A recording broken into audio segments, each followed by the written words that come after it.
Hello student, very good morning. जैसा कि मैंने आप लोगों को बताया था कि जो अभी पिछले दिनों मंथली टेस्ट हुआ था आप लोगों का, उसकी आंसर शीट मैं आज आपके सामने रख रहा हूं। और उसमें ये आंसर शीट है विशाल नामक लड़के की, जो आपकी स्क्रीन पर दिख रही होगी। तो विशाल ने क्या क्वेश्चन सही किया था, कौन सा क्वेश्चन गलत किया था, ये आपको यहाँ पर दिखेगा। इसके अलावा हम इनकी आंसर शीट के माध्यम से आपको इस पूरे टेस्ट को सॉल्व करवाएंगे। तो आइए देखते हैं आगे। तो यहाँ पर आप देख रहे होंगे स्क्रीन पर कि विशाल का जो पहला क्वेश्चन है वो हम आपके सामने रख रहे हैं। आप इसको देखिएगा। इन्होंने स्कोर किया था करेक्ट आंसर 12 आउट ऑफ 45, यानी 45 क्वेश्चन थे टेस्ट में, जिसमें विशाल ने कुल 12 क्वेश्चंस को सही किया था और परसेंटेज इनका बना था 26। इन्होंने टोटल टेस्ट को कंप्लीट करने में टाइम लिया था 18 मिनट 18 सेकंड 00 आवर्स। ये सारी डिटेल आपके सामने है। अब यहाँ पर रिस्पांस इनका पहला क्वेश्चन है, निम्नलिखित में कौन सा ऑपरेटिंग सिस्टम का उदाहरण नहीं है। ये क्वेश्चन था इनका पहला, और बाकी सभी स्टूडेंट का अलग अलग क्वेश्चंस स्क्रीन पर आया होगा, क्योंकि सारे क्वेश्चंस सबके स्क्रीन पे अलग अलग आता है। तो विशाल का पहला क्वेश्चन था, निम्नलिखित में कौन सा ऑपरेटिंग सिस्टम का उदाहरण नहीं है। तो इन्होंने जो आंसर टिक किया था इन्होंने यूनिक्स को किया था, जो कि इन्होंने गलत बताया है सिस्टम में, और MS ऑफिस इसमें सही है। क्योंकि देखिए, ऑपरेटिंग सिस्टम जो होता है, आपको मैंने पढ़ाया है क्लासेस में, ऑपरेटिंग सिस्टम में आपका विंडोज़ 8 भी है, लाइनक्स भी है, यूनिक्स भी है, ये सभी ऑपरेटिंग सिस्टम है। लेकिन MS ऑफिस आपका एक एप्लीकेशन सॉफ्टवेयर है, ये आपका OS नहीं है, यानी ऑपरेटिंग सिस्टम नहीं है। ये क्या कहलाएगा? Application software. इसलिए MS ऑफिस इसमें सही था। ओके, आगे बढ़ते हैं। अगला क्वेश्चन था, EEPROM का पूरा नाम क्या है। तो EEPROM का पूरा नाम आपको रोम का फुल फॉर्म, रैम रोम का फुल फॉर्म बताया गया, उसी में EEPROM भी लिखाया गया है। तो रोम का जिन लोगों को पता है उनको EEPROM जानने में आसानी होगी कि रोम का फुल फॉर्म होता है रीड ऑनली मेमोरी। तो EEPROM, फिर उससे पहले आप जान लीजिए PROM का क्या होता है। PROM का होता है प्रोग्रामेबल रीड ऑनली मेमोरी, और अगर उसमें ई जुड़ जा रहा है EEPROM तो हो जाएगा erasable programmable read only memory, जिसमें पहला क्वेश्चन मानी पहला ऑप्शन सही था। इस प्रश्न में पहला ऑप्शन सही था। बाकी जो लोग गलत लगाए हैं उनका गलत होगा। विकल्प आप नोट भी कर सकते हैं। इसको आप वीडियो को अगर देख रहे हैं तो आप अगर नोट करना चाहें तो आप इस क्वेश्चन और आंसर को, विकल्प को, सही आंसर को नोट कर सकते हैं वीडियो को बीच में रोक करके। अगला क्वेश्चन देखते हैं। अगला क्वेश्चन आप लोगों का था, ऑपरेटिंग सिस्टम को कितनी श्रेणियों में वर्गीकृत किया जा सकता है। तो ऑपरेटिंग सिस्टम को 4 श्रेणियों में वर्गीकृत किया जा सकता है। इस लड़के ने कई लगाया था, इसलिए इसका गलत हुआ है। सही उत्तर जो है वो है 4, क्योंकि ऑपरेटिंग सिस्टम जो होते हैं वो एक तो होता है सिंगल यूजर ऑपरेटिंग सिस्टम, एक होता है मल्टी यूजर ऑपरेटिंग सिस्टम, और एक होता है सिंगल टास्किंग ऑपरेटिंग सिस्टम, और एक होता है मल्टी टास्किंग ऑपरेटिंग सिस्टम। इस प्रकार से ऑपरेटिंग सिस्टम को 4 श्रेणियों में वर्गीकृत किया जा सकता है। चलिए अगला क्वेश्चन देखते हैं। अगला क्वेश्चन है, MS-DOS किस प्रकार का ऑपरेटिंग सिस्टम है। तो MS-DOS का फुल फॉर्म पता है आपको, नीचे अगला क्वेश्चन भी लगा हुआ है DOS का पूरा नाम। फिलहाल देखते हैं अभी। तो ये क्वेश्चन जो है, MS-DOS किस प्रकार का ऑपरेटिंग सिस्टम है, तो MS-DOS single user operating system है। ये मल्टी यूजर नहीं है। ये दोनों जो ये इसने लगा दिया था, इसका गलत हुआ है। तो सिंगल यूजर ऑपरेटिंग सिस्टम है DOS, क्योंकि वो एक समय में केवल एक ही यूजर को सपोर्ट करता है, यानी एक साथ कई यूजर को सपोर्ट नहीं करता है। अगला क्वेश्चन, DOS का पूरा नाम क्या है। तो डॉस का पूरा नाम है डिस्क ऑपरेटिंग सिस्टम। ओके, पढ़ते हैं आगे। अगला क्वेश्चन है, ऐसा ऑपरेटिंग सिस्टम जो एक सिंगल समय और पीसी पर एक साथ कई प्रयोगकर्ता को कार्य करने की अनुमति देता है डॉट डॉट डॉट डॉट कहलाता है। इसी डॉट डॉट में भरना था आपको, क्या भरा जाएगा वहाँ पर। तो एक बार क्वेश्चन को फिर से देखिए। ऐसा ओएस यानी ऑपरेटिंग सिस्टम जो एक सिंगल समय और पीसी पर एक साथ कई प्रयोगकर्ता को कार्य करने की अनुमति देता है कहलाता है। कई प्रयोगकर्ता, इसी से आपको गेस कर लेना चाहिए मल्टी यूजर। तो क्या कहलाएगा? Multi user operating system. इसलिए आपका सेकंड विकल्प सही है और इस लड़के ने लगाया था मल्टीटास्किंग, इसलिए इसका गलत हो गया है। बढ़ते हैं आगे। अगला क्वेश्चन आपका है, प्रोग्रामों का ऐसा समूह जिसे हम देख सकते हैं पर छू नहीं सकते हैं कहलाता है। क्या कहलाता है? तो प्रोग्रामों का ऐसा समूह जिसे हम देख सकते हैं लेकिन छू नहीं सकते। तो किसको छू नहीं सकते भाई? सॉफ्टवेयर को छू नहीं सकते, क्योंकि हार्डवेयर को तो हम देख भी सकते हैं, छू भी सकते हैं। अतः इसमें सही क्या होगा? कुछ लोग कहेंगे प्रोग्राम, तो प्रोग्राम नहीं, जो प्रोग्राम होता है वो प्रोग्राम को क्या बोलते हैं? प्रोग्राम की डेफिनेशन कैसे होती है? आदेशों के समूह को प्रोग्राम कहते हैं, लेकिन प्रोग्रामों के समूह को सॉफ्टवेयर कहते हैं। क्वेश्चन आपका क्या पूछा गया है? प्रोग्रामों का ऐसा समूह, तो इसलिए इसमें राइट आंसर क्या होगा? सॉफ्टवेयर होगा। अगला क्वेश्चन देखते हैं। नेक्स्ट क्वेश्चन था, निम्नलिखित में कौन सा हार्डवेयर कंप्यूटर की एक्सेसरीज़ की श्रेणी में नहीं आता है? तो बताना चाहेंगे कंप्यूटर में कुछ मेन पार्ट्स होते हैं और कुछ एक्सेसरीज़ होती हैं। तो एक्सेसरीज़ की श्रेणी में नहीं आता है, इस प्रश्न में पूछा गया है। तो आपको विकल्प दिया गया है स्पीकर, प्रिंटर, कैमरा, माउस। तो आपको पता है इसमें जो माउस है वो एक्सेसरीज़ नहीं है, वो कंप्यूटर का एक मेन पार्ट होता है। मैं आपको बता दूं, मेन पार्ट में सीपीयू, मॉनिटर, कीबोर्ड और माउस आते हैं। बाकी जितने भी डिवाइस हम कंप्यूटर के साथ यूज करते हैं वो एक्सेसरीज़ की श्रेणी में आती हैं। तो इस क्वेश्चन का राइट आंसर था माउस। अगला क्वेश्चन है, ये क्वेश्चन है, विंडोज़ मीडिया प्लेयर किस प्रकार की सॉफ्टवेयर कैटेगरी में आता है? तो विंडोज़ मीडिया प्लेयर कैसा सॉफ्टवेयर है? तो विंडोज़ मीडिया प्लेयर आपका एप्लीकेशन सॉफ्टवेयर है। ये सिस्टम सॉफ्टवेयर नहीं है, आपको पता है। ये ओएस नहीं है, यूटिलिटी सॉफ्टवेयर भी नहीं है, ये है एप्लीकेशन सॉफ्टवेयर। अगला क्वेश्चन है, एक सीडी में अधिकतम कितना डाटा स्टोर किया जा सकता है? तो ये आपको पता होना चाहिए। एक सीडी में अधिकतम 700 MB तक डाटा स्टोर किया जा सकता है। तो इसका राइट आंसर था विकल्प डी। अगला क्वेश्चन, डीवीडी का पूरा नाम क्या है? तो डीवीडी का पूरा नाम डिजिटल वर्सेटाइल डिस्क होता है। ध्यान दीजिएगा, कभी कभी आपको मिल सकता है digital video disc.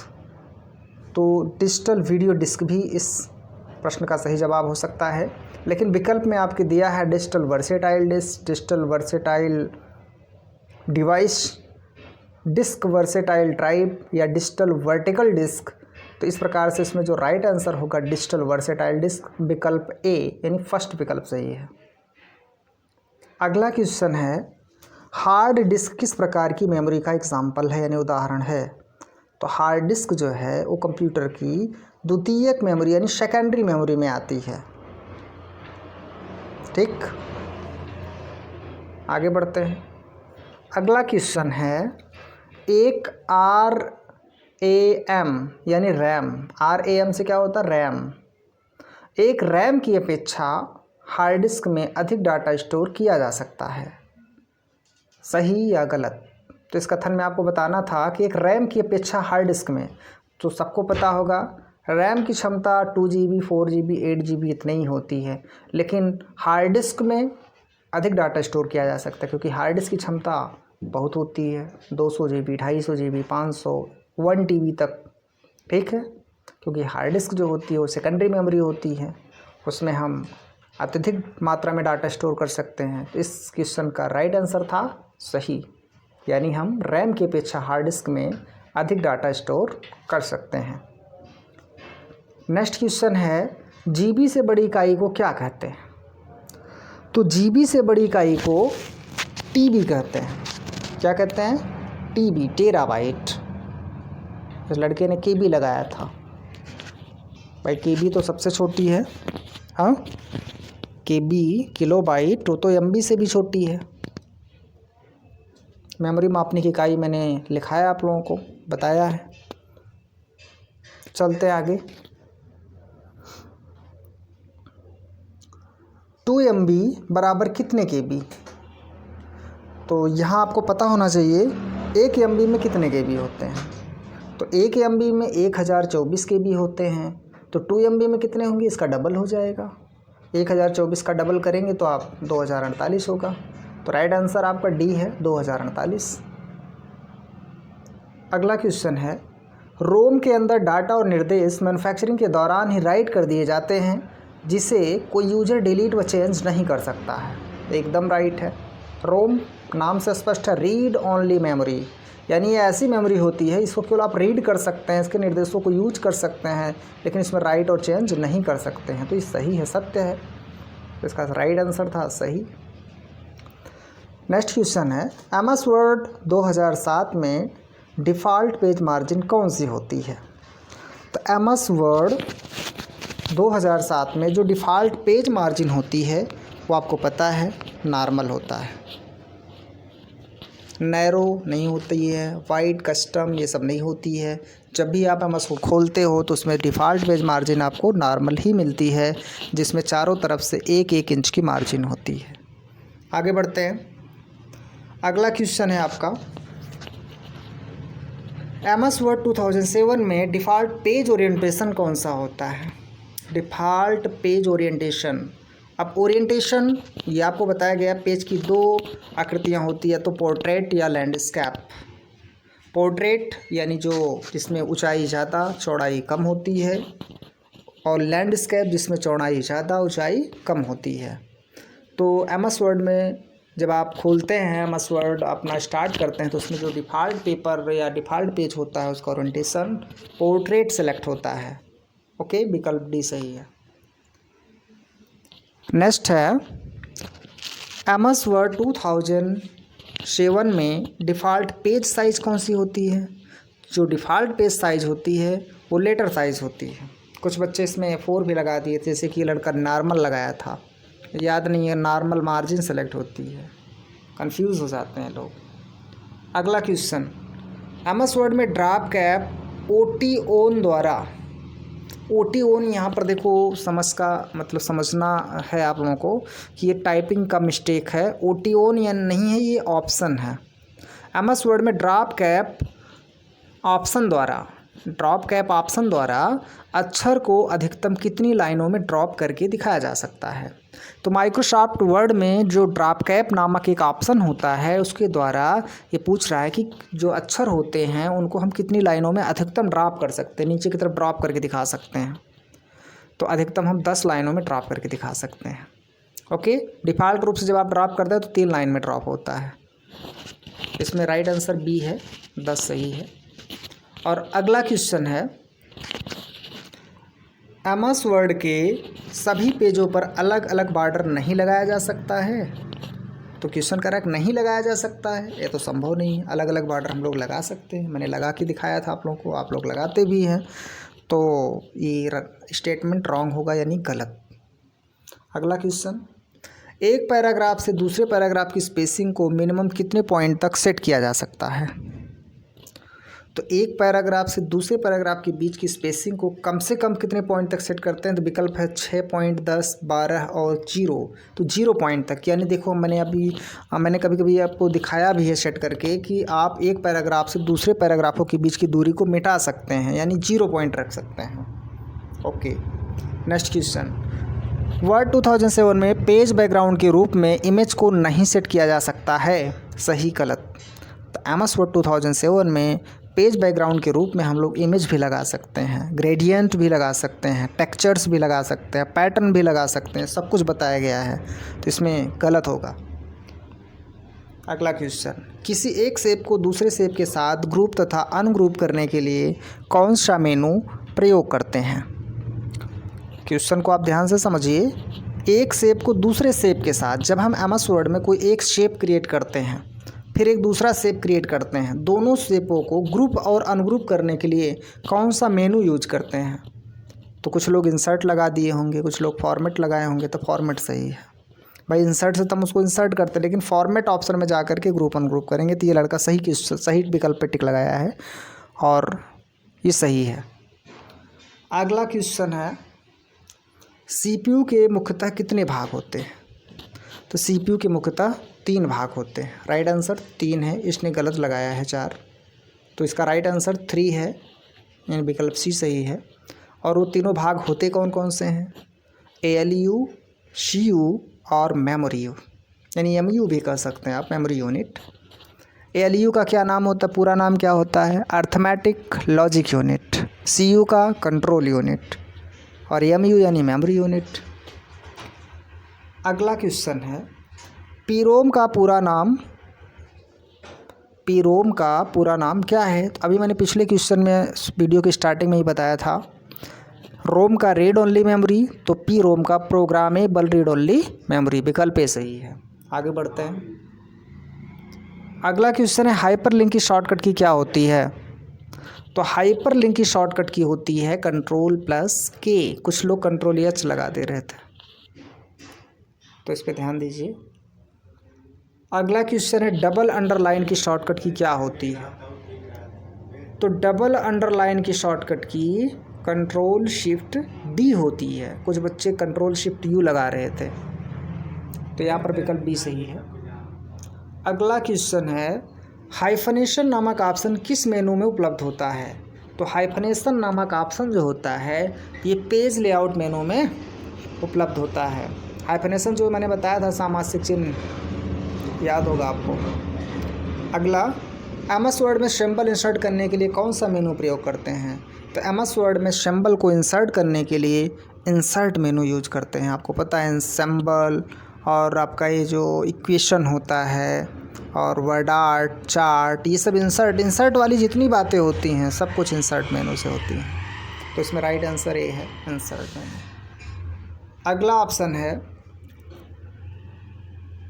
Decrease font size नामक ऑप्शन से फॉन्ट साइज को, जो डिक्रीज फॉन्ट साइज नामक ऑप्शन होता है, increase font, decrease font, Excel की बात है ये, डिक्रीज फॉन्ट साइज। कुछ लोग समझ लिए होंगे वही 1 पॉइंट वाला ना, ठीक है। तो डिक्रीज फॉन्ट साइज नामक ऑप्शन से फॉन्ट साइज को 1 पॉइंट तक घटाया जा सकता है। डिक्रीज फॉन्ट साइज और इंक्रीज फॉन्ट साइज यानी ग्रो फॉन्ट, श्रिंक फॉन्ट, तो 1 पॉइंट तक घटाया जा सकता है। Okay, next, format painter tool का क्या कार्य है? तो फॉर्मेट पेंटर सबको पता है, क्लिपबोर्ड में फॉर्मेट पेंटर होता है जो कट, कॉपी, पेस्ट यानी कैंची के नीचे की साइड में। तो फॉर्मेट पेंटर का क्या कार्य है ये आप ध्यान से देखिएगा। इसमें 4 विकल्प हैं, लंबे विकल्प लिखे गए हैं, पढ़िए। किसी सेलेक्टेड टेक्स्ट अथवा ऑब्जेक्ट की फॉर्मेटिंग को, टेक्स्ट अथवा ऑब्जेक्ट दोनों की बात कर रहा है, टेक्स्ट अथवा ऑब्जेक्ट की फॉर्मेटिंग को कॉपी करना तथा उसे किसी दूसरे टेक्स्ट अथवा ऑब्जेक्ट पर अप्लाई करना, एकदम राइट। दूसरा विकल्प है, केवल सेलेक्टेड टेक्स्ट की फॉर्मेटिंग को कॉपी करना तथा उसे किसी दूसरे टेक्स्ट पर अप्लाई करना। इस विकल्प में केवल टेक्स्ट की बात कहा है, लेकिन जो फॉर्मेट पेंटर टूल होता है वो टेक्स्ट की और ऑब्जेक्ट दोनों की फॉर्मेटिंग को कॉपी करता है, और वो टेक्स्ट है तो टेक्स्ट पे अप्लाई कर सकते हैं, ऑब्जेक्ट है तो ऑब्जेक्ट पर अप्लाई कर सकते हैं। तीसरा विकल्प क्या था? केवल सेलेक्टेड ऑब्जेक्ट की फॉर्मेटिंग, इसमें टेक्स्ट को नहीं लिया है, इसलिए आपका जो पहला विकल्प था वो सही हो जाएगा। फॉर्मेट पेंटर टेक्स्ट और ऑब्जेक्ट दोनों की फॉर्मेटिंग को कॉपी करता है और उसको टेक्स्ट और ऑब्जेक्ट पर अप्लाई कर देता है। नेक्स्ट क्वेश्चन है, डॉक्यूमेंट में केवल ऑब्जेक्ट सेलेक्ट करने के लिए ... ऑप्शन का प्रयोग करते हैं। तो केवल अगर आपको ऑब्जेक्ट ही सेलेक्ट करना है, टेक्स्ट को सेलेक्ट नहीं करना है, तो किस ऑप्शन का यूज करेंगे? एमएस वर्ड का ऑप्शन है ये, पॉइंटर टूल का, सेलेक्ट ऑब्जेक्ट का, सेलेक्ट ऑल का, या सेलेक्ट ओनली ऑब्जेक्ट का। तो इनमें सेलेक्ट ऑब्जेक्ट ऑप्शन का यूज किया जाता है, विकल्प बी सही हो जाएगा। अगला क्वेश्चन है, एक से अधिक ऑब्जेक्ट को सेलेक्ट करने के लिए हम की दबाए रखते हैं, कौन सी की दबाए रखते हैं? वहाँ भरना था, खाली स्थान है। तो एक से अधिक ऑब्जेक्ट जब आपको सेलेक्ट करना होता है तो हम अपने कीबोर्ड से कंट्रोल बटन को दबाए रखते हैं, यानी होल्ड किए रहते हैं, तो फिर अगले ऑब्जेक्ट को क्लिक करते हैं। जैसे आपको मल्टीपल शेप से सेलेक्ट करना है या मल्टीपल ऑब्जेक्ट को सेलेक्ट करना है तो कंट्रोल की होल्ड रखते हैं। आगे बढ़ते हैं। पेंट प्रोग्राम में कौन सा ब्रश उपलब्ध नहीं है, ये क्वेश्चन है। तो पेंट प्रोग्राम में आप ब्रश जानते हैं 9 ब्रशेस होते हैं, तो कौन सा ब्रश उपलब्ध नहीं है? Oil brush, water colour, image colour, air brush. तो आपको याद होगा ऑयल ब्रश भी है, वाटर कलर भी है, एयर ब्रश भी है, लेकिन इमेज कलर नामक कोई ब्रश नहीं है, तो इसमें विकल्प सी सही हो जाएगा। नेक्स्ट क्वेश्चन है USB का पूरा नाम क्या है? तो USB का पूरा नाम यूनिवर्सल सीरियल बस होता है, विकल्प ए सही है। ठीक है, अगला क्वेश्चन है LED का पूरा नाम क्या है? तो LED का पूरा नाम होता है light emitting diode. Light emitting diode. अगर LCD का पूछा जाए तो लिक्विड क्रिस्टल डिस्प्ले, लेकिन यहाँ पर LED था इसलिए विकल्प इसमें डी सही है, light emitting diode. Okay, next question है LCD का पूरा नाम क्या है? तो आ ही गया LCD। तो LCD का मैंने बताया लिक्विड क्रिस्टल डिस्प्ले, विकल्प ए सही है। नेक्स्ट क्वेश्चन है एक वर्कबुक के संबंध में सत्य है। क्या सत्य है? कि वर्कबुक कॉलम और रो से मिलकर बनती है, रो और सेल से मिलकर बनती है, सीटों का कलेक्शन होती है, या ग्राफिक्स, टेक्स्ट और चार्ट से मिलकर बनती है। तो ये 4 विकल्प थे। तो वर्कबुक जो होती है उस सीटों का कलेक्शन होती है, क्योंकि एक वर्कबुक में 3 सीट तो पहले से ही रहती हैं, आप आवश्यकता पड़ने पर और भी सीटें शामिल कर सकते हैं। तो हमारी जो वर्कबुक होती है उस सीटों का कलेक्शन होती है।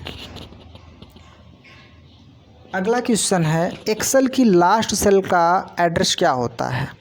तो एक्सेल की लास्ट सेल का एड्रेस होता है XFD 10,48,576, क्योंकि आपको पता है XFD लास्ट कॉलम होता, अंतिम कॉलम होता है, और अंतिम रो जो होती है वो होती है 10,48,576। तो अंतिम रो और अंतिम कॉलम की जो अंतिम सेल होगी वो कौन सी होगी? XFD 10,48,576, विकल्प ए सही हो जाएगा। अगला क्वेश्चन है एक्सेल में नई शीट इंसर्ट करने की शॉर्टकट की क्या है? तो एक्सेल में नई शीट अगर आप इंसर्ट करना चाहते हैं अपने वर्कबुक के अंदर तो शिफ्ट के साथ F11 प्रेस करें, विकल्प सी सही है। नेक्स्ट क्वेश्चन है पाई चार्ट में कितने एक्सिस होते हैं? तो पाई चार्ट में कोई एक्सिस नहीं होता है, एक भी नहीं, विकल्प डी सही है। ठीक है, कॉलम चार्ट में होता है तो उठो।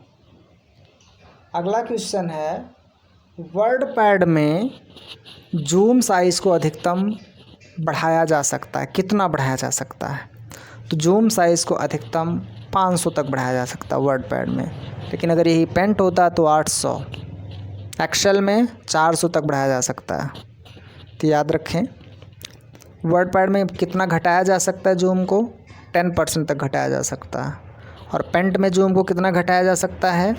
तो पेंट में जूम को 12.5% तक जूम घटाया जा सकता है, इसको भी आप याद रखें। नेक्स्ट क्वेश्चन है, और ये शायद इस टेस्ट का आखिरी क्वेश्चन था, नोटपैड प्रोग्राम किस तरह का एप्लीकेशन है? तो Notepad program text editor program है। ये आपको डेफिनेशन में भी लिखाएगी, लेकिन इस लड़के ने गलत लगाया है, वर्ड प्रोसेसर को टिक किया है। सही आंसर क्या होगा? Text editor. Notepad text editor program है जिसमें हम लोग टेक्स्ट फाइल बनाते हैं, यानी हम नोटपैड में कोई ऑब्जेक्ट वगैरह, इमेज वगैरह शामिल नहीं कर सकते हैं, ओनली टेक्स्ट फाइल बना सकते हैं। तो इस प्रकार से इस टेस्ट में टोटल इतने क्वेश्चंस थे, 45 क्वेश्चंस थे जिनको मैंने सॉल्व करवाया है। आशा करते हैं कि आप लोगों को ये अच्छा लगा होगा, समझ में आया होगा, और इस प्रकार से जो भी टेस्ट वगैरह होंगे उनका हम इस वीडियो के माध्यम से आपको सॉल्व करवाएंगे। अभी तक आप लोग जो भी स्टूडेंट चैनल को सब्सक्राइब नहीं किए हो वो लोग चैनल को सब्सक्राइब कर लो, बेल आइकन प्रेस कर लो, उसमें ऑल को सेलेक्ट करना ताकि ऑल नोटिफिकेशंस आपको मिले समय समय पर। हम जो भी वीडियोस यहाँ से आपको पोस्ट करेंगे तुरंत आपकी मोबाइल पर उसका नोटिफिकेशन मिल जाएगा कि कोई नई वीडियो आई है जिसको आप देख पाएंगे। और हम अभी फ्यूचर में इस चैनल से बहुत सारी चीज़ों को जोड़ेंगे, बहुत सारे सब्जेक्ट, बहुत सारी क्लासेस, बहुत सारी इंफॉर्मेटिव टाइप की चीज़ें आपके लिए। इसलिए इस चैनल को सब्सक्राइब रखो, बस अभी समय लग रहा है हमको, और हम ये सारी चीज़ें जल्दी ही अपडेट करेंगे।